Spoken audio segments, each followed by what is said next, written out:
Mission de remariage. Chapitre 1, Divorce. Luciane, cela fait 3 ans que nous sommes mariés, mais tu ne m'as jamais touché. Je te donne ma bénédiction pour que tu puisses poursuivre ta première attirance en abandonnant notre mariage. Demain, tu seras libre de le faire. Mais pour l'instant, s'il te plaît, fais-le pour mes sentiments envers toi toutes ces années. Sur ces paroles, Roxane Jarvis s'est penchée et a pressé ses lèvres sur l'homme devant elle comme si elle était une mouche attirée par le feu. Son geste était à la fois frénétique et désespéré. Elle savait que c'était un geste méprisable, mais elle l'avait aimé depuis trop longtemps. Tout ce temps, elle avait énormément souffert et maintenant, tout ce qu'elle voulait, c'était un peu de réconfort. Roxane, comment oses-tu? Luciane Farwell serrait les dents alors que sa colère s'emparait de lui. Son beau visage était noir comme le tonnerre.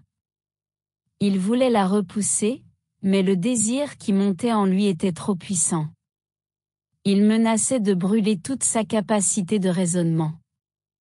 Comment osait-elle comploter contre moi? Je n'ai peur de rien. Une larme solitaire coula du coin de l'œil de Roxane. Ses baisers devinrent rapides alors que ses mains inexpérimentées tâtonnaient maladroitement autour de son corps. Tout ce qu'elle voulait, c'était le posséder entièrement une fois. Une vague de colère déferla sur Luciane. Hélas, les choses n'étaient pas sous son contrôle. Bientôt, ses instincts prirent le dessus. Alors que son corps brûlait, il perdit complètement sa raison.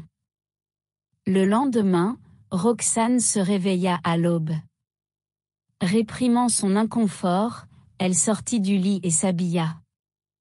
Ensuite, elle sortit l'accord de divorce qu'elle avait préparé du tiroir et le posa sur la table de chevet.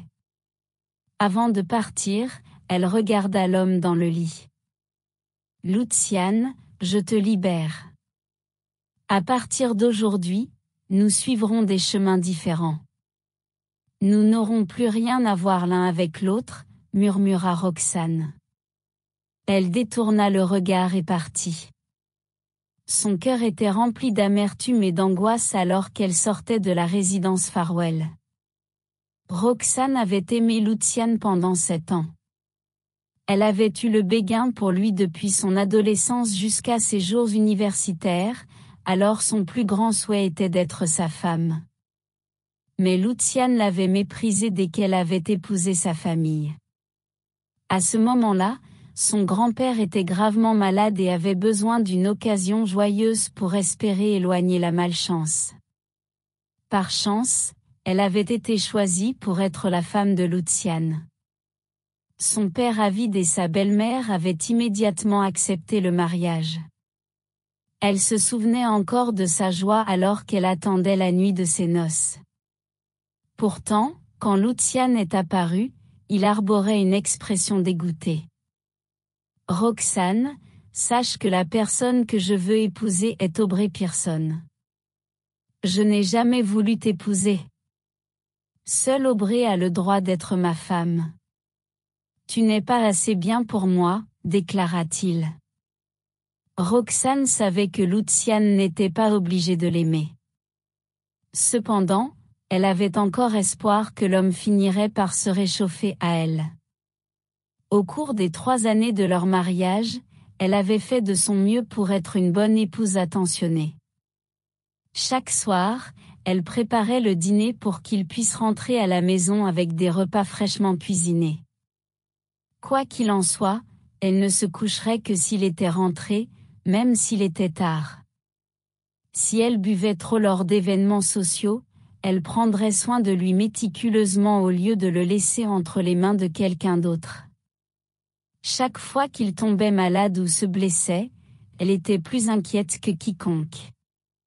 Chaque hiver, elle allumait le chauffage et remplissait la baignoire d'eau chaude pour lui.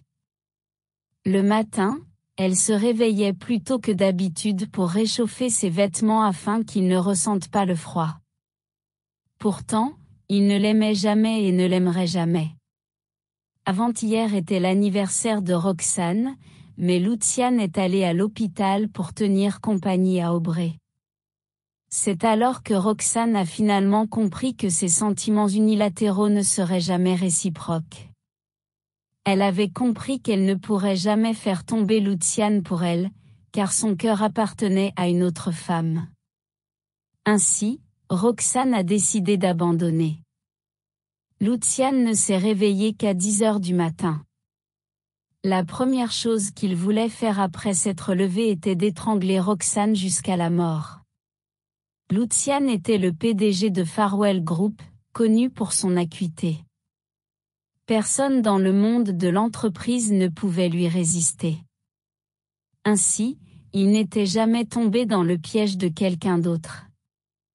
Jamais dans ses rêves les plus fous n'avait-il pensé tomber dans le piège de cette femme. Bouillonnant de colère, il regarda autour de la pièce mais ne vit nulle part Roxane. Du coin de l'œil, il repéra le document sur la table de chevet. Les sourcils de Luciane se froncèrent alors qu'il prenait le document avec les mots « accord de divorce » imprimés en gras sur la première page. Son regard se rétrécit dangereusement. D'abord, elle a recouru à cette ruse méprisable pour me forcer à coucher avec elle, et maintenant elle veut divorcer. Ah! Combien de tours a-t-elle dans son sac? Luciane refusait de croire que Roxane voulait vraiment divorcer. Se levant, il s'habilla et descendit furieusement les escaliers.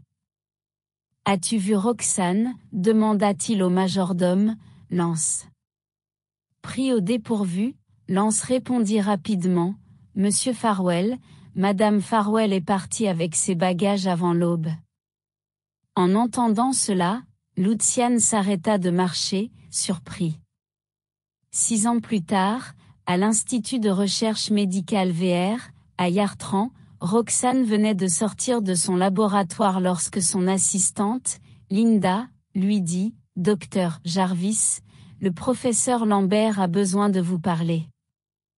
Il veut vous voir dans son bureau. » Après avoir passé toute la nuit à travailler, Roxane était somnolente. Cependant, en entendant les paroles de Linda, elle sortit de sa brume alors que son esprit s'éclaircissait. A-t-il dit quelque chose?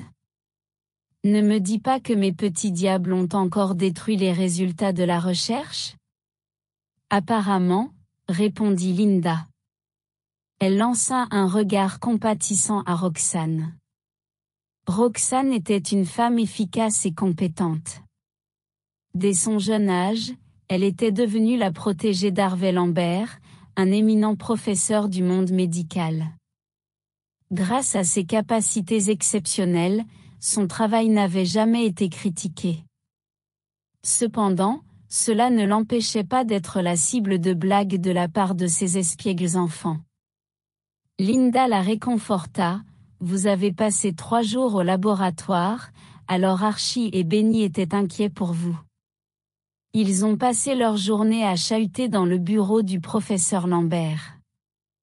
Je pense qu'il a eu quelques cheveux blancs supplémentaires à cause des ennuis qu'ils ont causés. » En entendant cela, Roxane ressentit un mal de tête imminent. Pourtant, elle ne put s'empêcher de trouver la situation amusante également. Il y a 6 ans, elle avait quitté la résidence Farwell pour partir à l'étranger sans hésitation. Au départ, son intention était de poursuivre ses études, mais elle découvrit rapidement qu'elle était enceinte. À l'époque, elle se retrouva face au dilemme d'avorter ou non. Quand elle se rendit à l'hôpital, elle changea d'avis, car elle ne pouvait se résoudre à se séparer de ses enfants. Finalement, elle décida de les garder. Roxane était enceinte de triplés, 2 garçons et une fille. Lors de l'accouchement, sa petite fille naquit sans signe de vie en raison d'une privation d'oxygène, seuls les garçons survécurent. Elle baptisa ses fils Archie et Benny. La simple pensée de ses fils prodiges procurait une joie infinie à Roxane. Cependant, elle s'attrista en se rappelant qu'elle risquait d'être réprimandée en raison de leurs actions.